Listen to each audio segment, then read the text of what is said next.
So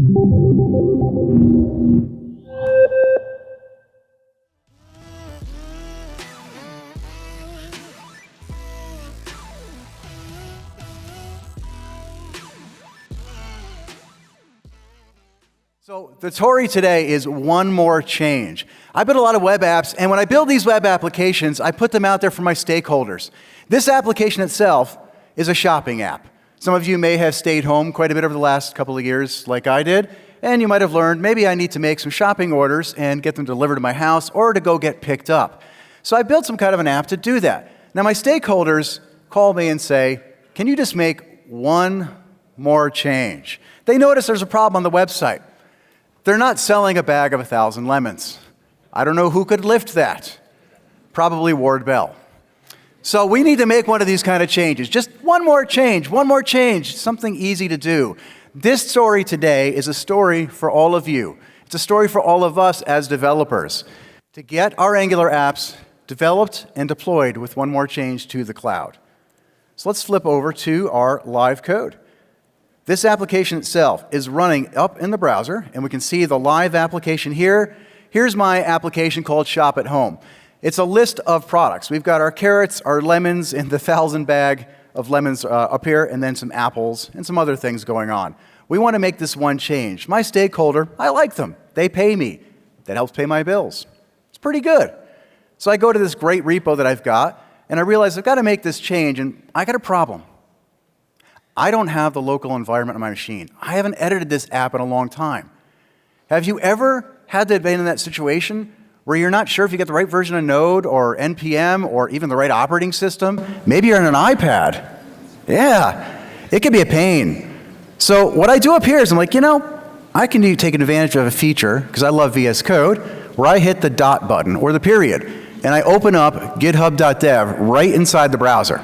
And now, through GitHub, I can just edit in a familiar environment. It's a lightweight version of VS Code. It's called github.dev. In the browser, I can make some changes here. So the first thing I could do is go and change. I can see here, there's my 1,000 items of lemons here. I can make that change, but I want to be a good citizen. I want to make sure I'm using proper GitHub technique and hygiene. I want to make sure I put a branch in place. So let's go ahead and use the command palette. I can hit F1 or on a Mac, Command-Shift-P, and open my command palette, and I can create a branch up here, if you spell branch correctly. And then I can type in the name of the branch, fix products at ng-conf live. Now it's asking me, do you want to go ahead and get rid of these changes, if there are any uncommitted ones? I don't have any. I can switch to a new branch or open a new window. We'll just switch to the new branch. It effectively just reloads in the browser here so I can make my changes. So here's my one more change. And a quick side note, everything I'm doing today, you can do on this repo. All the instructions are right in the README so you can follow along. So I happen to know that that change is over my product data file again. And if I look in the bottom left-hand corner, I can see I'm connected to GitHub. I also can see the branch that I'm currently on. And now I can go change 1,000 ripe lemons to 10 ripe lemons. That's what my stakeholder said. Just one more change, not a big deal. I can even go into my Git changes, and I can type in there one more change. And I can commit those right here to the branch. So now my changes are committed. I give a phone call up to my stakeholder and I say, hey, do you like this change here? That is great, John, we love you. But there's one more change. Could you make one more change? Well, sure. I've got the thing open. What do you want to do? And I felt pretty good about this change, committing it, and I can make a pull request and merge it, because it's a very small thing. But now they're asking for, we sell new products called hot peppers. Can you add hot peppers to this? Sure. Now I've got to figure out the code to put it there and get it in place, but I'm getting a little bit more adventurous, because entering more data now means, and I'll use a snippet to add it in, that I now am running the risk every line of code that I write that maybe it's not going to build or compile. Have you ever had that happen to you? Yeah, me too. We all make mistakes. So while I could commit this right here, I'd really like to run it. So I can go back into my terminal and say, let's toggle the terminal. And I want to build and run my app. And I I'm in a lightweight version of VS Code in the browser. I can make tons of changes and do lots of great things. And some of my extensions will even light up here. And it was super fast to load, as you saw. This is all live. But now it's telling me if I want to use a full environment, because remember, I don't have an environment locally, I can run it in a code space, which is effectively a container in the cloud. So I'm going to click this big green button because it's really, really willing me to do so. And I'm going to say create a new code space. Now, I actually have an existing code space, but I'm going to do this from scratch so we can see all the time it takes to do this. What's a code space? We'll go ahead and open this up, and it'll create the code space for me. The code space is going to create and open a new website where it's going to launch a container application. What does that mean? It's a Docker container in the background setting up Node for me, NPM, all of the things that I need to run my application. And you can customize these if you'd like to for your repos in GitHub. So it's going to go create and build this container for the first time. If you're not familiar with containers, it's effectively like taking your local laptop and putting it up inside of the cloud. And this is going to give me all the features that I need to run the environment for the application. So once this is up and running, and it'll take about 2 minutes to do this the first time, we're going to get all the code up there. I can build my application, I can run my application, and I can even debug my application if I want to. And I can use any extensions that I might have. I can configure my environment to be very personal for my profile and set up all the different things that I happen to need. So what allows that to do it is it normally gives you, like, here's just another instance of VS Code. As we're looking at this, you can see here I've got a VS Code locally with everything I could do. We're going to get something like this, but running in the browser. Quick side note while this is building. Have you ever seen an error message? This is my commercial. An error message on your screen where Angular tells you something's wrong, and you're live on stage, and everybody's staring at your red underlines. It's like your worst nightmare, isn't it? Well, wouldn't it be nice if you had an extension that would just make all the errors go away? In Peacock, I added a feature yesterday, last night, deployed it at 1 a.m., and said, squiggly be gone. If you check squiggly be gone, you have no errors. Yeah.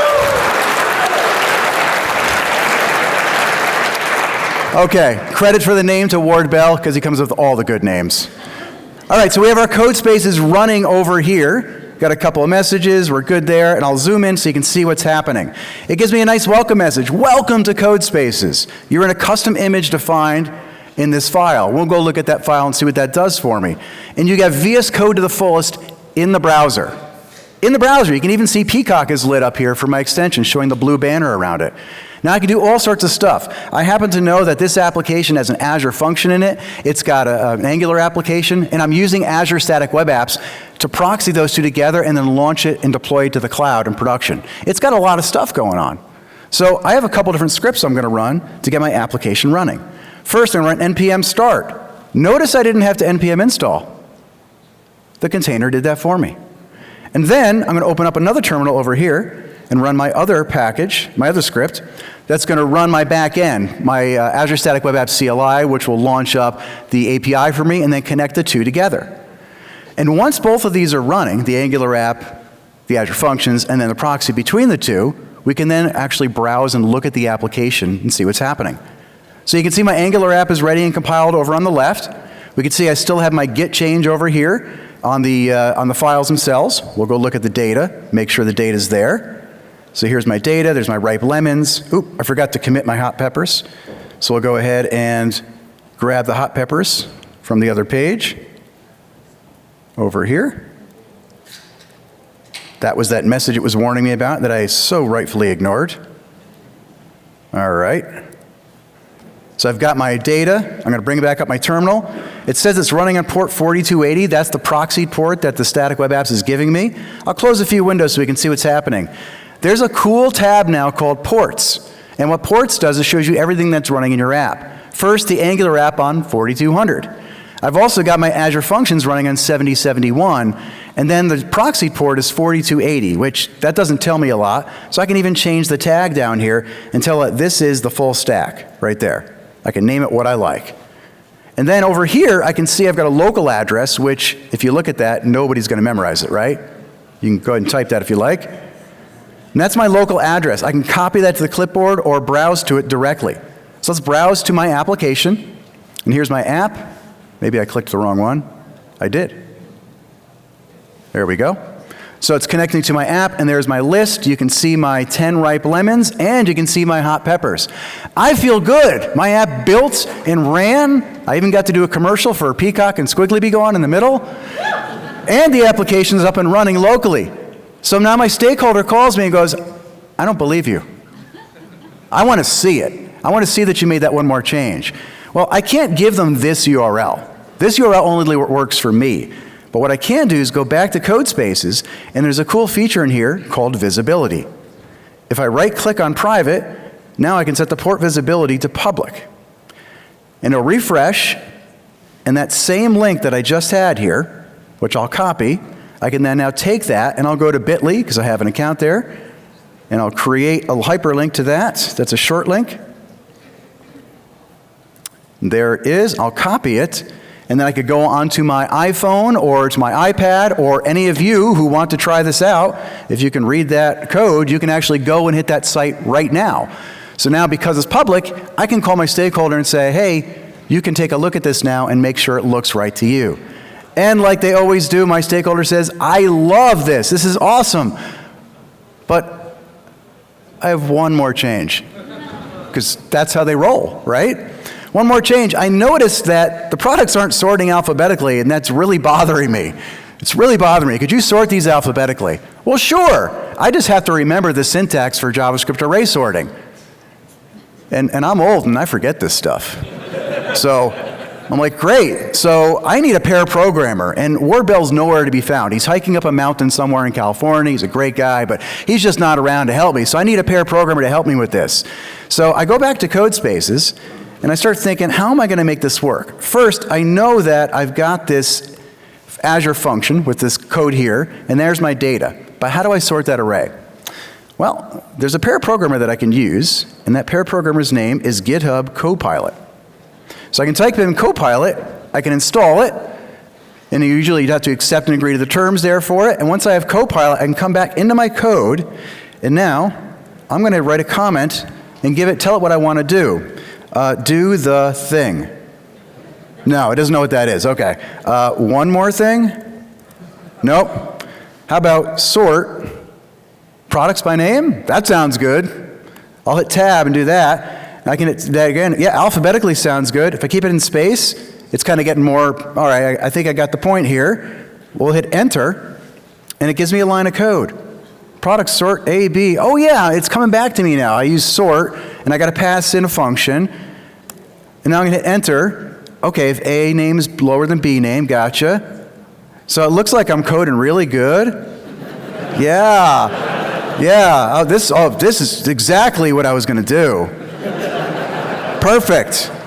So now it wrote the code for me. This is great. And one of the other things you can do here too, let's say that I was going to sort the products in descending order.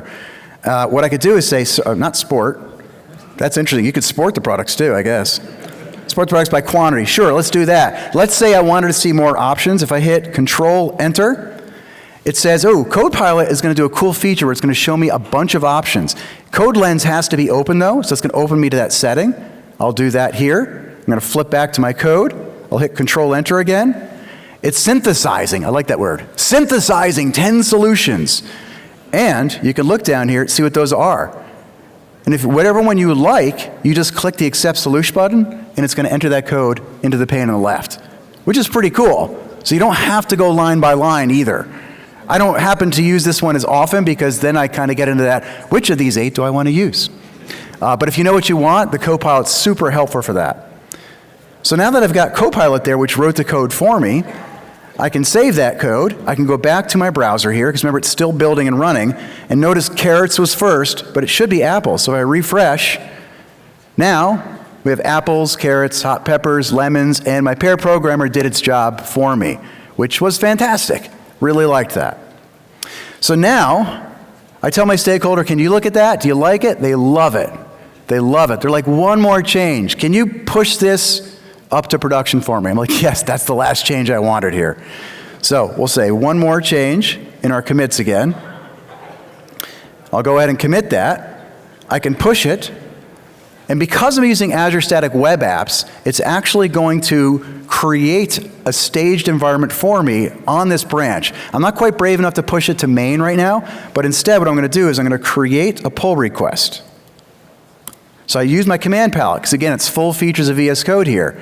And now it's creating a pull request. It says on the left, here's my branch, you're going to main. You can put in a description of whatever you happen to like, which that sounds good here. One more change, right? Create it, and when I create this pull request, it's now ready to go. And I could merge this, but I want to see it running. Now, I mentioned when I create a pull request with Azure Static Web Apps, it's going to create a secondary site, a staging site, if you will, up on Azure. So here, we can see the running site for my application. It still has just carrots, the 1,000 lemons and apples, but I don't want to overwrite that. I want it to build on a second site. So if I go back into the browser on this repo, we can see there's the PR. If I click on the actions themselves, we're going to see right here, ng-conf live, along with somebody else's PR. And right there, it's building my PR for me to get the static web app ready. Now this takes about 3 minutes to build. So while that's happening here, I can show you kind of what's making this work.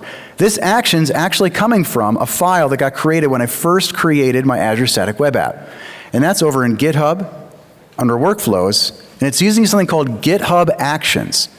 So GitHub Actions will set up in a YAML file what your CI/CD looks like for this. And you'll notice it's saying when you push or pull, so you push into the main branch, or you create a pull request, it's going to build and deploy. And the only thing I had to actually enter in here was lines 30 through 32. There were 3 questions Azure needed to know about my app. Where's your app? That's the first one.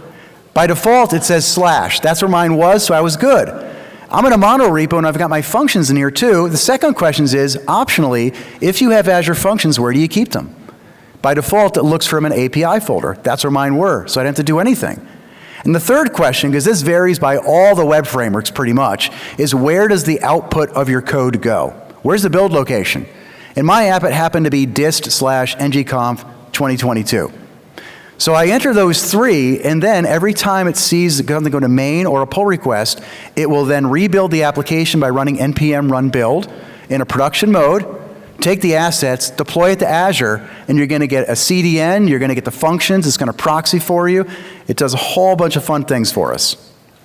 If we go back over to our actions, we can see the job's about 2 minutes in here. And if we look at the pull request itself, down here, you can actually see it's building there as well. And once the build is done, it'll turn green, hopefully, this is live, and then we'll see a link that's going to go to a staging site. But while that's happening, some of you out there might be thinking, you know, this is great, John. You're working in the browser. First we started on GitHub. Then we started editing on github.dev in a lightweight version of VS Code, still in the browser. Then we progressed to Codespaces, a full environment in the cloud in the browser. Have yet to actually put this code locally or work in local VS Code. Can you do that? Yes, you can. So first, we were here. In the bottom left, notice it says GitHub. This was when I was just on GitHub editing the files. Now in Codespaces, I see the Codespaces in the bottom left. If I click on Codespaces, I get a couple of options. Let me zoom in. One of those options happens to be open in VS Code. I happen to use the Insiders version, so I can say open in VS Code Insiders from the browser. It's asking me if I have permission to do so. I do that. You can always check the box and it won't come back. And it's going to open up a new instance of VS Code locally. It's not cloning the repo and bringing it to my machine, because remember, I don't have the environment locally. But now I've got the code locally running in full local VS Code, pointing at the code space in the cloud, so I can do everything we just did right here in regular VS Code, which is pretty cool. Now if we go back to the actions have finished, and right in the PR we can see they're all green. Up here in the comment, it actually adds a link to the staging site. The staging site, I can tell it's staging because it says it's in a specific location. The staging site only goes to one location. I click on that, launches into the browser, we'll zoom in, and we should see nothing. Yay, live demos! Awesome. Let's try it again. And the staging site doesn't work. Yes. And it worked, right? Yes.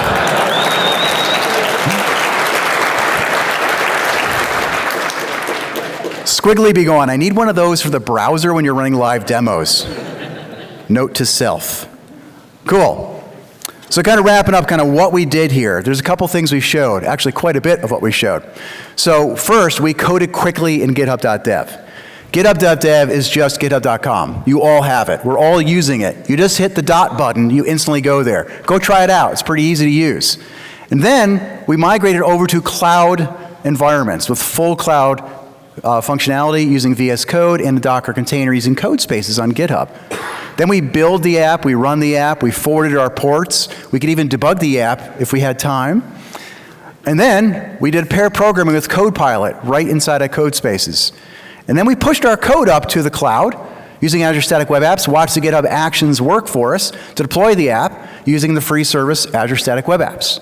And then finally, we showed how we can open the code in VS Code locally as well. So we kind of went full circle. We went to the browser, went to a Docker container, and then we went back to our local hard drive. In Azure Static Web Apps, what do we get with that? So it's not the hero of the story, but it is a main character, because not only did it get the application running, but it gives you all these features for free when you use the free tier of Static Web Apps. And it's really great because you get all this stuff, including the APIs and the staging environments that we looked at. If you want to try this out yourself, you can choose it with Angular, Svelte, React, Vue, GASP at an Angular conference. And you can run one of these. You can actually try it with, there's a couple links at the repo that I'm about to show you. There we go. You can try it with any one of these. There's a version called Shop at Home that I wrote that you can try out and deploy it yourself from this single link. And I really appreciate y'all coming here. It is so nice to see real people at a real conference. Thank you all.